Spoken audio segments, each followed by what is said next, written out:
I want to ask you about Democratic Congresswoman Stacey Plaskett. Last week, as you know, there was a failed censure effort over her text with Epstein during an oversight hearing in 2019. He was a known sex offender. She acknowledged Epstein's influence in her line of questioning during that hearing on this show when we had her on, but would not say it was an error in judgment. Here's how you defended her on the House floor last week, so our viewers can listen.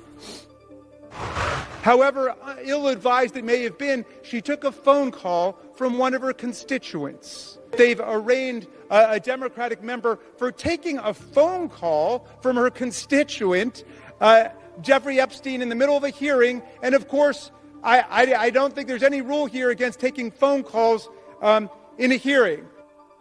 And to be clear, she initiated the text chain on that day.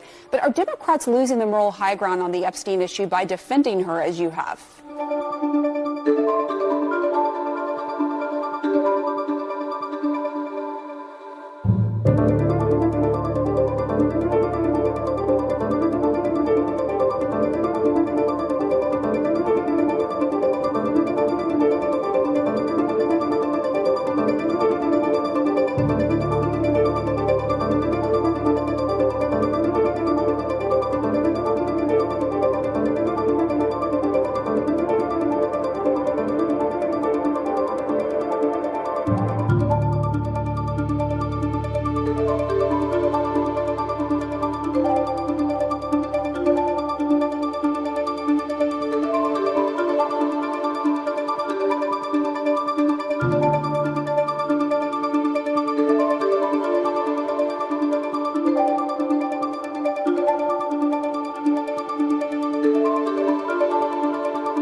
Now we're hearing more about what went on at Jeffrey Epstein's infamous party at his New York mansion in 2010. Former NBC anchor Katie Couric sat around a table with Epstein for cocktails and lasagna, choosing to break bread with a convicted sex offender.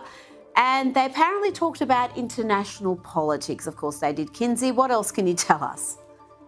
Yeah, she's also was teasing Prince Andrew at the time, Andrew Mountbatten Windsor now, about William and Catherine's wedding, asking if she could have his cell phone number so she could call him during the ceremony. I mean, to your point, I just want to remind everybody to remember that visual of Katie Couric cozied up to Jeffrey Epstein every time she lashes out and makes allegations against our president. Katie has been so hostile about Trump's relationship with Epstein when all of Epstein's victims have said Trump was nothing but kind to them and there was no inappropriate behavior. You know, Katie claimed ignorance about this event and about these people, but former Vanity Fair editor Tina Brown was astute enough to turn down the invitation.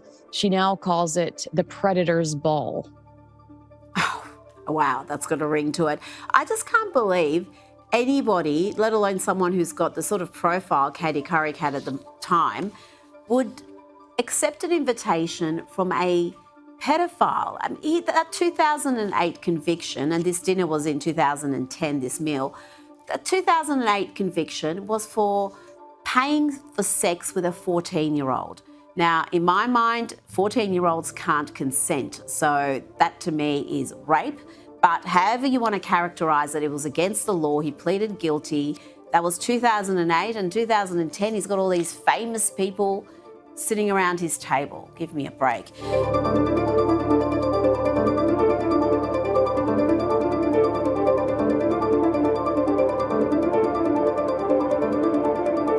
But first, after years of ignoring the Jeffrey Epstein saga, the media and the Democrats suddenly became energised about an issue they dismissed as a nothing burger during Joe Biden's presidency. Sadly, predictably, their excitement didn't stem from any righteous sense of justice, a desire to exact revenge for the victims, nor was it about holding the rich and powerful to account.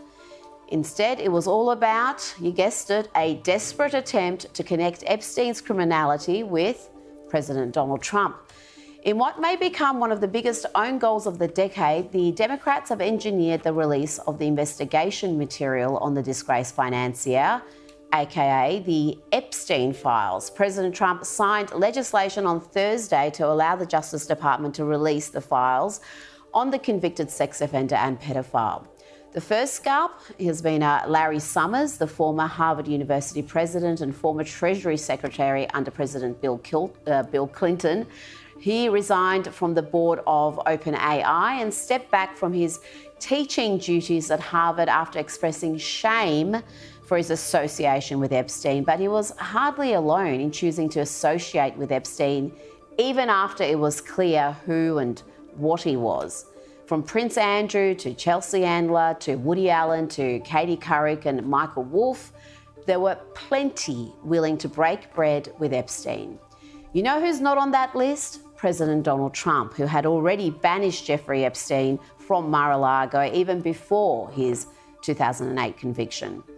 More scalps will undoubtedly follow, but it's worth noting that not everyone named in the files is accused of any wrongdoing. Last week, the Democrats on the House Oversight Committee indulged in some underhanded mischief to smear President Trump by redacting the name of a known Epstein victim. They almost got away with it too, thanks to the inept Trump-deranged media. The most salacious material released by the Democrats was a 2011 email from Epstein to his long-term girlfriend and accomplice, Ghislaine Maxwell, saying, "I want you to realise that dog that hasn't barked is Trump. Victim," name was redacted, "spent hours at my house with him. He has not once been mentioned. Police chief, etc. I'm 75% there." That saw scandalous headlines around the world about Trump spending hours with an Epstein victim. And for many, that's all they took from that news cycle. But for those who were paying closer attention, it wasn't long before it became clear that the unnamed victim had been previously identified, with officials confirming it was Virginia Giuffre, who died from suicide earlier this year. But here's the problem for the Trump-deranged conspiracy theorists. Giuffre, whose brave stance saw the man previously known as Prince Andrew stripped of his royal, military and honorary titles, Giuffre had said repeatedly that Trump had done nothing wrong. He had not acted inappropriately. She made that clear in statements. She made that clear in her memoir. And most importantly, she made it clear in sworn testimony submitted to a court. And that's why the Democrats redacted her name in the email to make it appear that this was some new scandal. It was a dirty, underhanded tactic that too many in the media fell for initially. What is clear is that Jeffrey Epstein was not only a staunch Democrat, but he was also a prolific donor to the Democratic Party. Epstein's hatred of Donald Trump is also well established after Trump banned his former friend from Mar-a-Lago in 2008, and that occurred months before Epstein pleaded guilty to charges including sex with a 14-year-old. Most of us would call that rape. Trump-hating Epstein associate Michael Wolff gave us another insight into why the pedophile hated Trump so vehemently. Have a listen to this. At that point, Epstein's legal problems began. The police began to investigate him over allegations that he was, that there were underage women coming to his house. Epstein believed that it was Trump who first informed the police about what was going on at Epstein's house.